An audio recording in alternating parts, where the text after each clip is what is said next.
கிருஷ்ணன் சொல்கிறான் யுக்த ஆகார மைல்டான டயட்டாக எடுத்துக்கோ, அதாவது frequent meals at intermittent points, இதெல்லாம் சொல்லிட்டான்.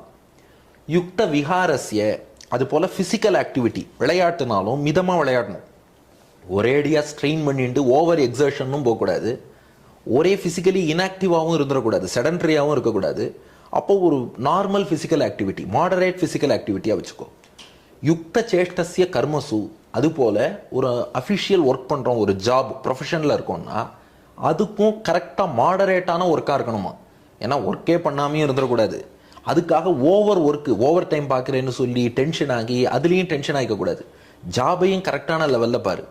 யுக்த ஸ்வப்ன அவபோதசிய, யுக்த ஸ்வப்ன அதாவது தூக்கம், தூக்கம்ங்கிறதும் சரியான அளவில் இருக்கணும். ஓவராக தூங்கினாலும் கஷ்டம், அதே சமயம் சுத்தமாக தூக்கமே இல்லாமல் இருந்தாலும் கஷ்டம். அப்போ அந்த தூக்கம்ங்கிறதும் சரியான அளவில், ஒரு 7 hours 8 hours ஸ்லீப்புன்னு சொல்கிறோம் இல்லையா அட் நைட், அது ரொம்ப கரெக்டாக